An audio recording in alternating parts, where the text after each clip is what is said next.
Welcome back to the Howard County Historical Society's podcast. It's Your History Too. Today we are here with our assistant curator, Randy Smith, who's going to tell you about all kinds of torture implements. Randy, what do you got? Well, it's not necessarily about torture instruments, although yes, they do look like that. I'll be talking about Dr. John McLean Moulder.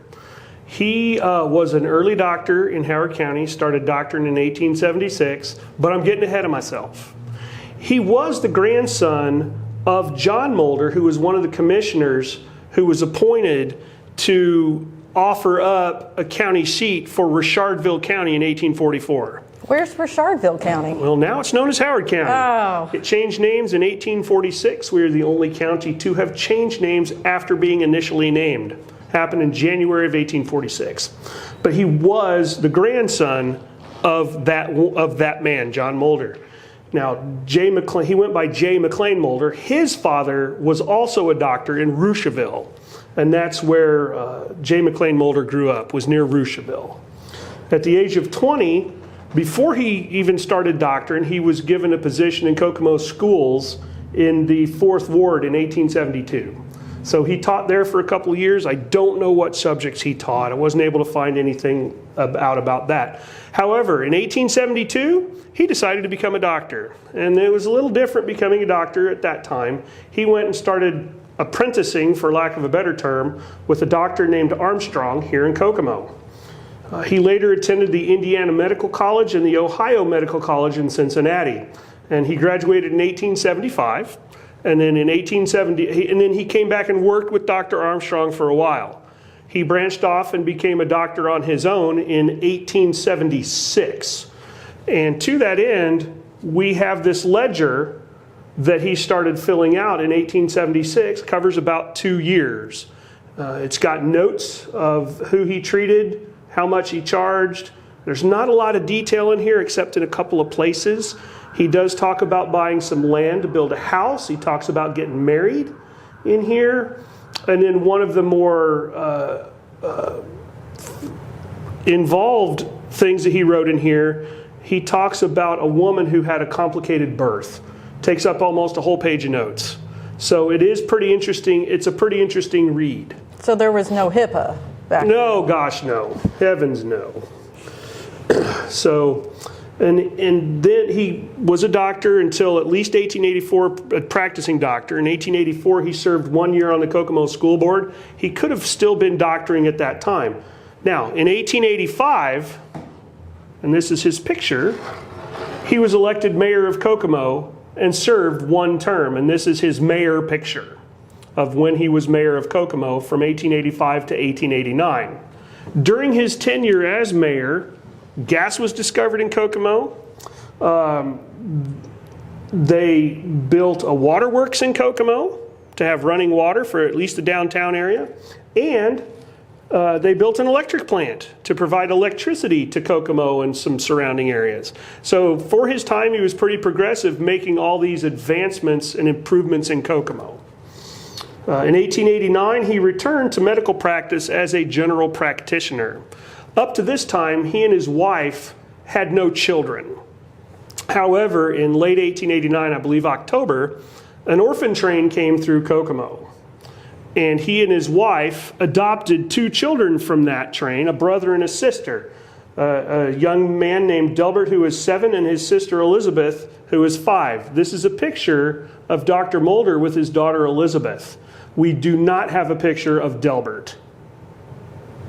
So what's an orphan train? They weren't called that until later, but this one came from the East Coast, and it had about 30 children on it from an orphanage out east.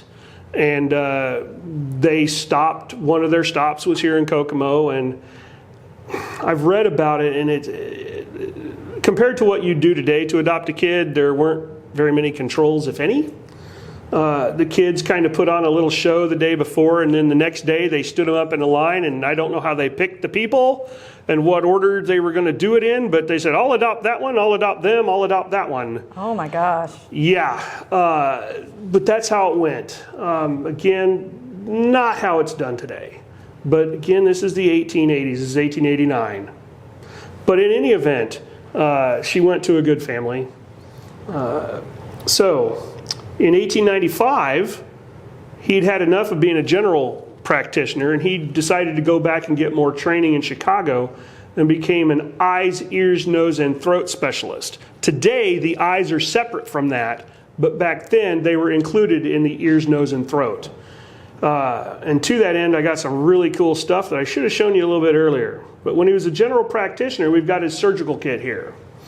And we got some really nice things like this, which is called an amputation knife.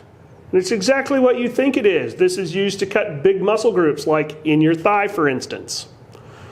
If your leg needs to be amputated. There are some smaller ones in here to cut through muscles in your arms and maybe your lower extremities. Once the muscle's cut, well, you got to get through the bone. So we've got this capital saw here. And you can see, since it might be rough sawing through a thigh bone, there is a finger hole here to help grip the knife, and it's got a nice backbone on it so you can give it some pressure while you're cutting. But that's what this is, and no, we haven't run any tests to see if there's blood on these. But if you will notice, both of these that I showed you have non-metal handles. That means they could not be sterilized like they would be today in an autoclave using high heat and pressure. About the best you could do is wipe these down with some carbolic acid and hope for the best. So these are non-sterilization tools. And if you needed to cut off your finger, he could use this.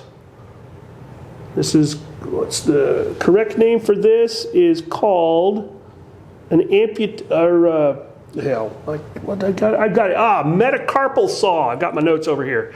This is used to cut off your fingers if they need to be amputated. As you can see, I can put a hand through here and still cut off my middle finger, or I can cut off my ring finger, because there's space here to put the fingers in there you don't want to cut off. So these are all kind of scary in here, and they are still sharp and will do damage. So children, do not play with old surgical instruments. Now, once he became an eyes, ears, nose, and throat specialist, he got new tools to do his job. Of course, he kept the old ones, but he got new tools. Since he's working on eyes, he's got a retractor here. This is used to hold the eye open while it's being worked on. You just hook it under your eyelids, and it'll hold the eye open while it's being worked on. No, thank you. And then another thing that he's got that really scares me is he's got this little thing here, and you can see it's got a probe on both ends. This is called a lacrimal probe, and you're wondering, what the heck is that? Well, your tear ducts, their official name is your lacrimal ducts. Lacrimal probe. These are used for is to see if you have a blockage in your tear duct and how deep it might be. Now, I don't know exactly how these were used. I'm hoping to heck you were sedated, because it's poking stuff up around your eye. But there are several of these of different thicknesses in this kit. And they are all scary looking. All of them, as you can see. So again, sorry I'm a little out of order, but after he was done being mayor, he went back to private practice. And we have his ledger starting in 1889 from when he was doctoring. It's filled out pretty much the same way as the first one. And what he has in the back of both is an accounting of his money through the year, how much he's taken in, how much he's paid out. So these are actually both pretty interesting to look at, though there's not a lot of narrative in either one of them. So he remained a doctor here in Kokomo until 1912, and then he was hired by Methodist Hospital in Indianapolis, yes, that Methodist hospital, to be its superintendent. And he was its superintendent until 1916, when he was lured away to a hospital in Kansas City called the Bethany Hospital. And he remained there as its superintendent until 1923, when he died of pneumonia in the very hospital he was the superintendent of. So that's just a little bit about J. McLean Moulder and his interesting life. He was an early doctor in Kokomo, and we're lucky enough to have 2 of his ledgers and a lot of his scary tools. I don't think I'd want to be involved in any of that. Well, everything gets better over time. It does. I mean, at one point in the 1800s, they didn't even believe in washing their hands between patients. That's true. They laughed at the doctors who said, wash your hands between patients. They thought that, I'm a doctor, I will not make anybody sick. Well, you are a doctor, you're not washing your hands, you're making people sick. And now, of course, you go to a doctor's office, they've got sanitizer, and nurses and doctors are washing their hands all the time. And again, that's what makes this stuff kind of scary, in that because of the handles made out of ebony, these cannot be sterilized. They'd have to be full steel to be sterilized. So that makes this stuff a little scary. And again, kids, one more disclaimer, do not play with old surgical tools. They're dangerous. Good warnings. Thank you. You're welcome. Thank you, Randy. You are welcome. All right. Well, this is, I think, some really interesting and scary stuff. Hopefully I sleep okay tonight. I don't want to have dreams about that. But thank you. And thank you guys for watching our podcast, It's Your History Too, here at the Howard County Historical Society.